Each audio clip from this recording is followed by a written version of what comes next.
नमस्कार दोस्तों।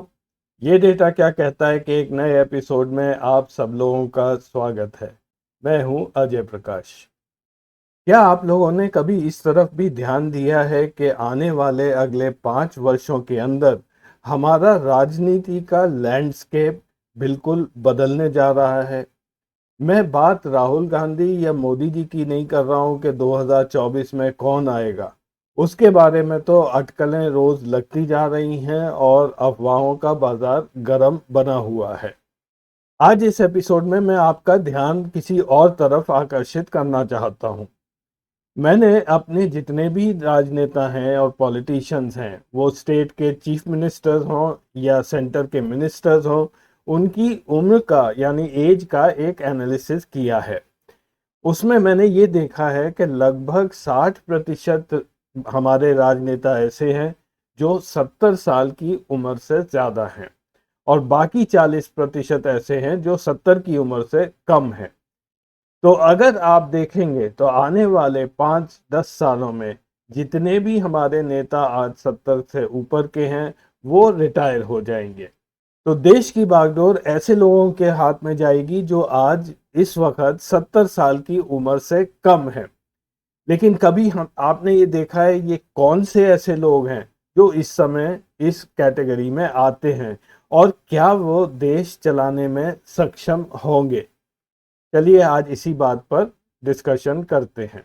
आगे बढ़ने से पहले आप लोगों से एक निवेदन है, एक रिक्वेस्ट है कि आपको अगर ये कार्यक्रम अच्छा लगता है और जो काम हम लोग कर रहे हैं वो पसंद आता है तो कृपया चैनल को सब्सक्राइब ज़रूर करें। अगर ये वीडियो पसंद आता है तो अपने दोस्तों के साथ शेयर करें और लाइक करें। अपने कमेंट्स ज़रूर लिख भेजें। आज के प्रोग्राम के लिए मैं एनालाइज करूंगा अपने चीफ मिनिस्टर्स का डेटा। हमारे देश में 31 ऐसे राज्य हैं जहां पर असेंबलीज हैं। मैंने डेटा उन्हीं के चीफ मिनिस्टर्स का लिया है। बाकी सब जगह वो यूनियन टेरिटरीज हैं जहां पे गवर्नर का शासन होता है। एक मजबूत चीफ मिनिस्टर हमेशा उस पार्टी के लिए, जो भी उस समय रूलिंग पार्टी हो, उसके लिए एक बहुत बड़ा एसेट होता है। तो मैं आपको ये लिस्ट दिखाऊंगा और जब मैं दिखाऊंगा तो आप थोड़ा ये भी सोचते चलें कि जब ये लोग लैंडस्केप पर नहीं रहेंगे या रिटायर होंगे तो क्या उस राज्य में कोई सक्सेशन प्लान है, कोई दूसरा ऐसा राजनेता है जो उनको रिप्लेस कर पाएगा। चलिए देखते हैं आगे ये डेटा। 3 चीफ मिनिस्टर्स हमारे यहाँ ऐसे हैं जो 75 साल से ऊपर हैं। पहला है पिनारी विजयन केरला से, जो इस वक्त 78 वर्ष के हैं। जोरमथांगा मिजोरम से आते हैं, वो भी 78 वर्षीय हैं। और फिर हैं नवीन पटनायक उड़ीसा से, जो इस वक्त 76 वर्ष के हैं। तो ये तीनों नेता अब ऐसी फेज ऑफ लाइफ में हैं कि ये आने वाले 5-7 साल में ये लोग रिटायर हो जाएंगे। उसके बाद 14 चीफ मिनिस्टर्स ऐसे हैं जो इस वक्त 60 से 75 वर्ष के बीच में हैं। ये इस वक्त सबसे एक्टिव ग्रुप है पॉलिटिकली। तो आने वाले 10-15 सालों के बीच में ये सारे लोग भी 70-75 वर्ष के आसपास पहुंच जाएंगे। और तीसरे नंबर पर वो लोग हैं जो इस वक्त 50 से 60 साल के बीच में हैं। इसमें 7 चीफ मिनिस्टर्स हैं। वाईएस जगनमोहन रेड्डी, हेमंत बिस्वा शर्मा आसाम से, अरविंद केजरीवाल, सुखविंदर सिंह सुक्खू, एकनाथ शिंदे, प्रेम सिंह तमंग और योगी आदित्यनाथ। ये सारे लोग अगर पॉलिटिकली एक्टिव रहे और अपने पत्ते ठीक से खेलते रहे तो ये लोग अगले 15 से 20 वर्ष तक बने रहेंगे। और लास्ट में 6 चीफ मिनिस्टर ऐसे हैं जिनको मैं यंग ब्रिगेड बोलता हूँ। वो इस वक्त 50 वर्ष से कम उम्र के हैं। अरुणाचल प्रदेश से पेमा खंडू, गोवा प्रमोद सावंत, झारखंड से हेमंत सोरेन, मेघालय कॉनरेड सांगमा, पंजाब के भगवंत सिंह मान और उत्तराखंड के पुष्कर सिंह धामी। जो सबसे कम उनके इस वक्त चीफ मिनिस्टर्स हैं उसमें पहला नंबर आता है कॉनरेड सांगमा का, जो 45 वर्षीय हैं। और उसके बाद हेमंत सोरेन, उनकी उम्र इस समय 47 वर्ष की है। अब मुख्यमंत्री तो हर स्टेट में होता ही है, लेकिन मेरा सवाल ये है कि इनमें से कितने ऐसे मुख्यमंत्री हैं जो अपने बलबूते पर चुनाव जीत कर आए हैं। इसमें से कई लोग ऐसे हैं जो अगर अब चुनाव लड़ेंगे तो शायद अपना डिपॉजिट भी हार जाएंगे, क्योंकि किसी और ने उनको वो चुनाव जिताया होता है। वो सिर्फ एक नोशनल फिगर की तरह बैठे रहते हैं और अपने पार्टी हाई कमांड से इंस्ट्रक्शंस लेते रहते हैं। जैसा मैंने पहले कहा, हर पार्टी के लिए एक स्ट्रॉन्ग लीडर स्टेट में होना बहुत ज़रूरी है, जो उनको वहाँ पर चुनाव जिता पाए। और ये परंपरा धीरे धीरे हम देखते हैं कि ये ख़त्म सी होती जा रही है। इंदिरा गांधी के टाइम में जितने भी स्ट्रॉन्ग लीडर्स थे स्टेट्स में, उन सबको धीरे धीरे दूर कर दिया गया। और इसी तरह से राजीव गांधी के टाइम में भी हुआ, और अब बीजेपी के टाइम में, मोदी जी के टाइम में ये सबसे ज़्यादा हो रहा है, जब कि स्टेट में लीडरशिप ना के बराबर रह गई है। और इसी वजह से इन पार्टियों को स्टेट्स में चुनाव जीतने में धीरे धीरे दिक्कतें बढ़ती जा रही हैं। तो हमारी राजनीतिक लैंडस्केप में मुश्किलें दो तरफ से हैं। पहली, जो पुराने लीडर्स हैं उनकी उम्र बढ़ती जा रही है, वो धीरे धीरे रिटायर हो जाएंगे। और दूसरा ये कि स्टेट्स में स्ट्रॉन्ग लीडरशिप बची ही नहीं है, उसको ख़त्म कर दिया गया है। तो आने वाले 5-10 साल में एकदम से एक वैक्यूम सा क्रिएट होगा, जिससे हमारा पॉलिटिकल लैंडस्केप बहुत बुरी तरह चेंज होने जाएगा। मेरी एनालिसिस के हिसाब से केवल 23 राज्य ऐसे हैं 31 में से, जहां पे कुछ नाम मात्र लोकल लीडरशिप बची है। और इसी का मैं एनालिसिस आपको अब दिखाऊंगा। इसमें जो हरे बार्स हैं, इसको आप फिगर को ज़्यादा ध्यान न दें, ये सिर्फ एक कलर मैप है, इसको मैं जूम करके दिखाऊंगा। जितने भी हरे एरियाज हैं, वहाँ पे ऐसे लोग हैं जो शायद अपने बलबूते पर चुनाव जीत सकते हैं अपनी पार्टी के लिए। और जो ऑरेंज नाम जहाँ पे है, वो ऐसा है, नाम है कि अभी तक उन्होंने अपने को प्रूव नहीं किया है, बट हो सकता है वो एक स्ट्रांग लीडरशिप दे पाए। और लाल बॉक्सेस में वो लोग हैं जो स्ट्रांग लीडर होते हुए भी उनकी अपनी पार्टी ने उनका साथ छोड़ रखा है। ये लीडरशिप का डेटा मैंने पार्टी वाइज कंपाइल किया है कि किस पार्टी के उस स्टेट में कितने लीडर्स हैं। पहली 5 स्टेट का जिक्र करते हैं। सबसे पहले आंध्र प्रदेश। यहाँ बीजेपी और कांग्रेस का कोई भी लीडर नहीं है। बाकी पार्टियों से जगन मोहन रेड्डी हैं जो 50 वर्ष के हैं, एन चंद्रबाबू नायडू 72 वर्ष के हैं। उसके बाद आसाम में हेमंत बिस्व शर्मा 54 वर्ष के हैं, लेकिन इन्होंने अपने को अभी प्रूव नहीं किया है। ये देखना है कि ये अपने बलबूते पर कितना वहाँ पर टिक सकते हैं। कांग्रेस का फिलहाल वहाँ पे कोई ऐसा नेता नहीं है। बिहार में भी बीजेपी कांग्रेस नहीं है। नीतीश कुमार 72 वर्ष के, और तेजस्वी यादव जो सबसे यंग है इस वक्त, वो 33 वर्षीय। तो बिहार में उनको काफ़ी अपॉर्चुनिटी मिलने की उम्मीद है। छत्तीसगढ़ रमन सिंह को बिल्कुल साइडलाइन किया है, वो केवल 70 वर्ष के हैं। भूपेश बघेल ऐसे हैं जो खुद चुनाव जीत के आए थे, उन्होंने एक स्ट्रांग लीडरशिप कांग्रेस को दी है। हरियाणा में भूपेंद्र सिंह हुड्डा हैं, वो भी कांग्रेस को जिता सकते हैं। अन्य कोई बीजेपी का लीडर ऐसा नहीं है जो अपने बलबूते पर चुनाव जीत पाए।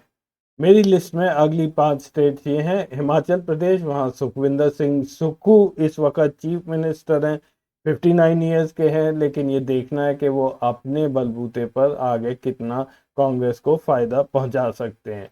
झारखंड में केवल हेमंत सोरेन ही हैं, 47 ईयर्स के हैं, अभी युवा नेता हैं, ये अपने बलबूते पर ही जीत कर आए थे। कर्नाटक में BS येदियुरप्पा को साइडलाइन किया, 80 वर्षीय हैं।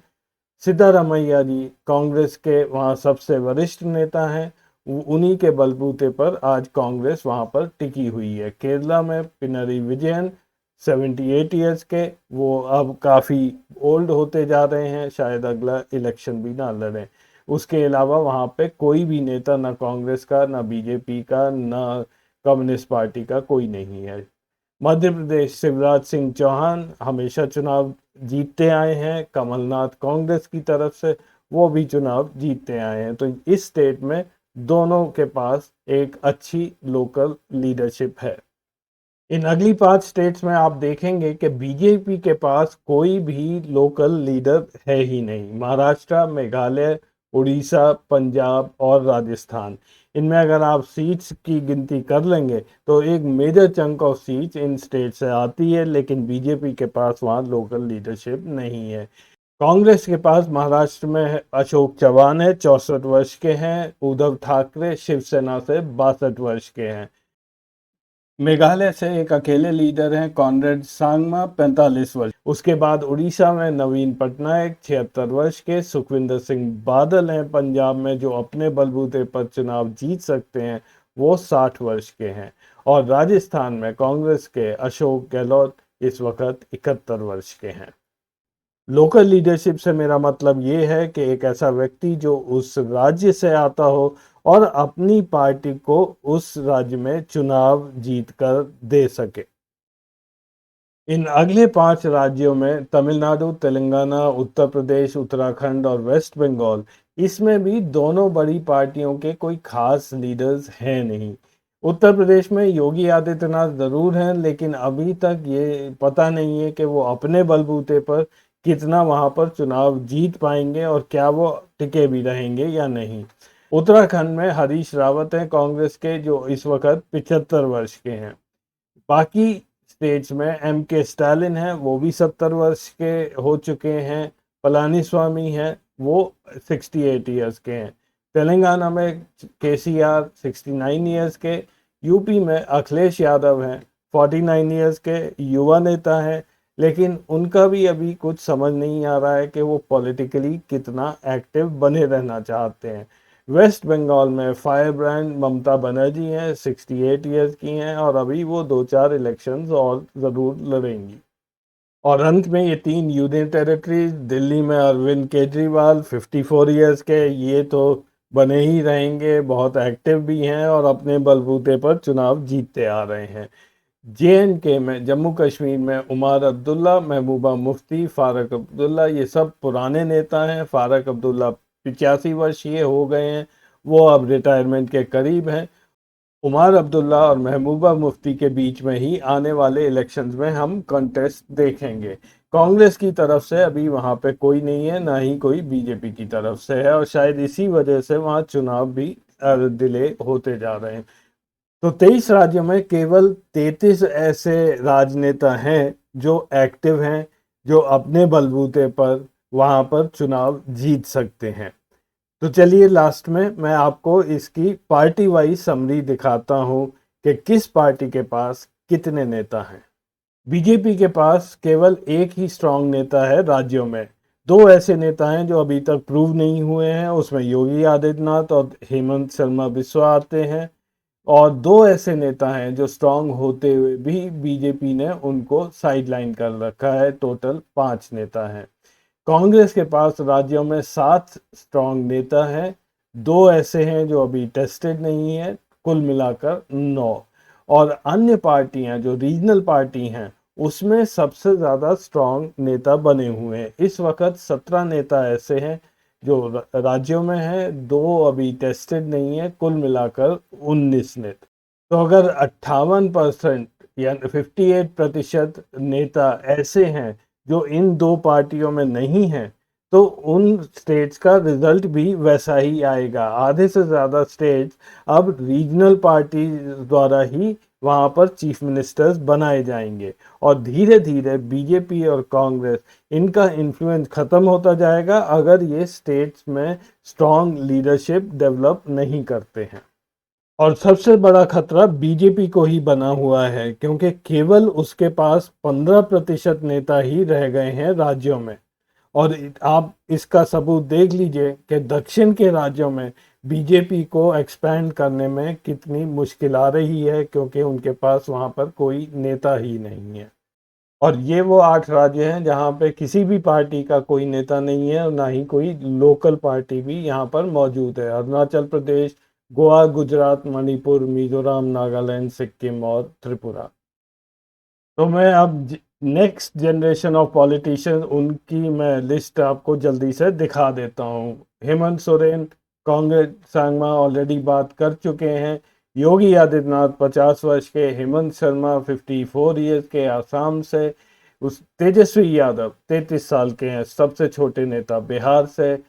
अखिलेश यादव यूपी से 49 ईयर्स के, अगर वो एक्टिव हो जाएंगे तो उनका ही अपना भला होगा।